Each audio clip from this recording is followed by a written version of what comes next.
Gawat, setelah Habib Rizik divonis 4 tahun penjara, sekarang giliran Wasekjen PA212 jadi target. Kata Rocky Gerung, untung saja Habib Rizik tidak bilang sampai ketemu di pengadilan rakyat. Jokowi dituntut dihukum karena prokes. Ahli hukum tata negara Refli Harun tak terima dengan putusan hakim yang memvonis Habib Rizik Syihab 4 tahun penjara atas kasus data suap RS Umi Bogor.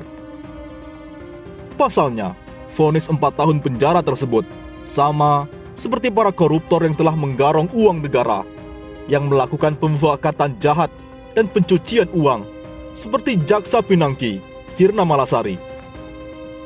Sementara Habib Rizik divonis 4 tahun hanya karena pernyataan tentang kesehatan dirinya dan dianggap menyebabkan keonaran. Secara moral, tentu kita tidak bisa membenarkan keputusan yang menzolimi orang seperti ini. Bayangkan saja, 4 tahun penjara, sama seperti para koruptor, seperti Jaksa Pinangki.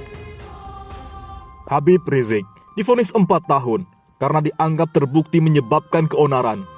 Padahal, kalau kita bicara keonaran itu, yang faktual atau nyata, paling tidak, keonaran tersebut memunculkan korban. Kalau tidak korban nyawa, ya korban harta benda. Ini kasus Habib Rizik Syihab, sama sekali tidak ada korban apa-apa. Lalu, oleh jaksa dan hakim mengatakan sebagai keonaran. Jadi, keonaran itu harus reasonable, masuk akal juga. Misalnya, kerusuhan 1998, itu baru kita bilang keonaran. Papar Refli Harun. Oleh karena itu, Rocky Gerung, untung Habib Rizik tak bilang sampai ketemu di pengadilan rakyat. Pengamat politik Rocky Gerung memberikan pandangannya terkait mantan pentolan FPI Habib Rizik Syihab yang menolak opsi untuk meminta gerasi kepada Presiden Joko Widodo. Menurut Rocky, ada kasakusuk yang terjadi di belakang layar persidangan. Ini dari teori teater. Ada yang keluar dari alam bawah sadar sang hakim yang tiba-tiba terucap. Publik kemudian menerka bahwa hakim disuruh oleh presiden, ujarnya. Rocky mengatakan bahwa terlepas dari aturan hukum, publik sebenarnya bisa membaca psikologi sang hakim. Hal itulah yang kemudian menjadi keonaran baru di masyarakat.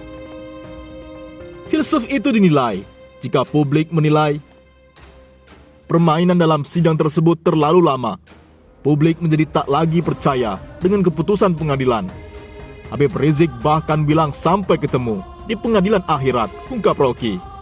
Menurutnya, hal itu diucapkan oleh Habib Rizik Syihab karena gerasi tertinggi dalam keyakinan orang yang percaya teologi memang ada di akhirat. Untung saja Habib Rizik Syihab tidak bilang sampai ketemu di pengadilan rakyat. Wah, itu dia bisa kena lagi, dianggap makar, tuturnya. Akademisi itu memaparkan bahwa kalimat tersebut juga diucapkan oleh seorang Habib yang paham terkait akibat-akibat perbuatan di dunia dan konsekuensinya di akhirat. Pengacara Habib Rizik Syihab itu bisa bandingkan ekspresi hakim selama jalannya sidang dan saat dibilang Habib Rizik seperti itu, Papa Rocky. Di lain sisi, Jokowi dituntut dihukum karena prokes. Mengingat peristiwa dan vonis yang baru saja diberikan pada Habib Rizik Syihab, tagar Jokowi wajib dihukum prokes pun trending. Banyak warganet mencuitkan agar Jokowi juga dikenai hukuman karena pernah memicu kerumunan. Tegakkan keadilan. Proses hukum semua pelanggar prokes, termasuk Jokowi, wajib dihukum prokes. Keselamatan rakyat adalah hukum tertinggi. Ternyata hoaks. Ganti presiden, pandemi hilang. Lengserkan secepatnya. Sudah saatnya rakyat cabut mandat presiden, supaya jadi pelajaran untuk presiden-presiden berikutnya. Jangan ada lagi yang ternak buzzer RP untuk fitnah rakyat, bikin hoaks dan gaduh atau onar di masyarakat. Lagi COVID buzzer RP, malah berpolitik fitnah. Tagar, Jokowi wajib dihukum prokes. tulis netizen. Penjarakan, karena warga negara Indonesia punya hak dan kewajiban yang sama. Sudah sangat sering Jokowi melanggar undang-undang, begitupun terhadap Papua. Pernah dengan sengaja mematikan jaringan internet berbulan-bulan. Dengan cara itu, rezim pelangak-pelongok pikir sudah menyelesaikan masalah. Malah, hal tersebut menambah masalah baru. Tagar, Jokowi wajib dihukum prokes. Sementara itu, parahnya lagi, Rohut Sitompul malah minta polisi tangkap Wasekjen PA212. Politikus PDIP, Rohut Sitompul geram dengan pernyataan Wasekjen PA212, Novel Bamukmin, yang menyebut rezim dan republik ini gila. Pernyataan Novel itu terkait vonis 4 tahun penjara kepada Habib Rizik Syihab terkait kasus berita bohong hasil suap di Rumah Sakit Umi Bogor. Rohut Sitompul meminta polisi bertindak menangkap Novel Bamukmin karena ucapan kebencian tersebut. Novel tidak bisa menerima putusan Habib Rizik Syihab, mengatakan Republik Indonesia gila. Manusia ini harus segera diborgol, Pak, kata Rohut. Menurut Rohut, polisi tidak boleh membiarkan siapapun untuk menghina Republik Indonesia seperti yang dilakukan Novel Bamukmin. Pak polisi, tolong jangan biarkan kadrun-kadrun sembarangan ngebacot Indonesia negara hukum paten, tutur Rohut. Sebelumnya, Wasekjen PA212 Novel Bamukmin meradang lantaran Habib Rizik Syihab divonis 4 tahun penjara dalam kasus swab COVID-19 di Rumah Sakit Umi, Kota Bogor, Jawa Barat. Novel menilai sejumlah kasus hukum terkait kerumunan yang dituduhkan kepada Habib Rizik Syihab sebagai tindakan ketidakadilan dan diskriminasi. Sebab ada banyak pejabat yang membuat kerumunan, termasuk Presiden Jokowi, namun tidak diproses hukum. Rezim gila, Republik gila. Apa salahnya dengan Habib Rizik ini? Beliau itu justru pejuang. Dia bahkan tidak memanfaatkan pandemi ini untuk cari untung demi kepentingan kelompok, golongan. Tidak seperti menteri maling PDIP, ujar Novel Bamukmin. Istilah maling PDIP ini merujuk pada kasus korupsi bantuan sosial Bansos COVID-19, di mana ex-menteri sosial yang merupakan petinggi PDIP, Juliari Peter Batubara, menjadi tersangka. Juliari Batubara menerima suap sebesar 32,4 miliar rupiah dari para pengusaha yang menggarap proyek pengadaan bantuan sosial untuk penanganan COVID-19. Oleh karena itu, rakyat tak akan membiarkan 3 periode. Karena minim prestasi, Jokowi cari panggung lewat pungli, Ahok lewat kartu kredit.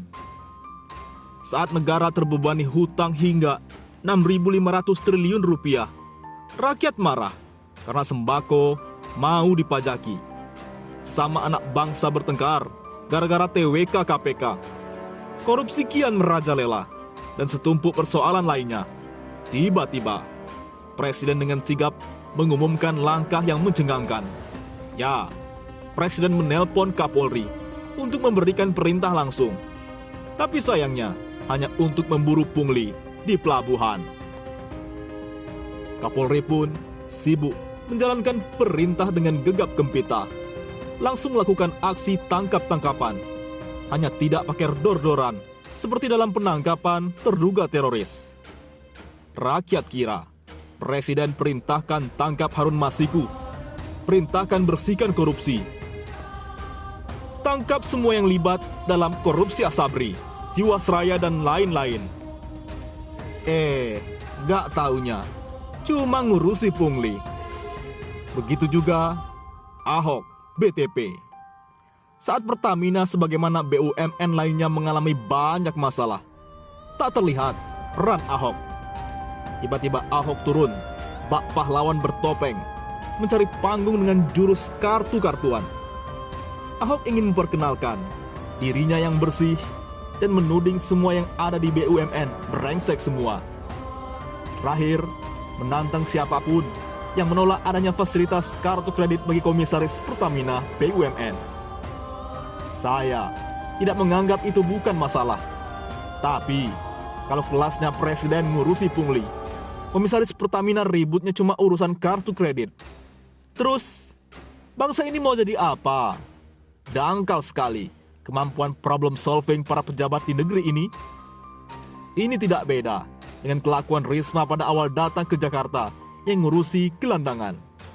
Hanya bermain citra. Capek melihat kelakuan para pejabat di negeri ini. Tingkahnya seperti anak kecil yang caper. Bukan sebagai penguasa yang melayani rakyatnya. Kerjanya sibuk cari citra. Lupa bahkan mengabaikan tugas utama. Ahok di Pertamina. Apa mahakarya yang dihasilkan? Layanan antar BBM saat pandemi bagaimana? Atau BBM tidak turun saat harga minyak dunia tertekan akibat pandemi? Apa juga prestasi Jokowi? Menambah saldo hutang negara? Melakukan pembubaran ormas Islam? Mengkriminalisasi tokoh dan ulama? Tidak jelas kapasitas dan peran mereka bagi perbaikan negeri ini.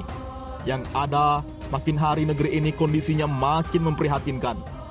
Sekarang saya mau tanya, apakah perdebatan tentang kartu kredit komisaris akan memajukan Pertamina dan BUMN pada umumnya?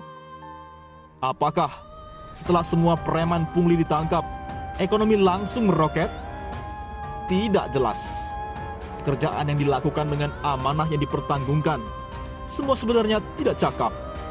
Tapi mau menyulap diri, seolah-olah sudah menjadi orang hebat di negeri ini. Bagaimana menurut pendapat Anda?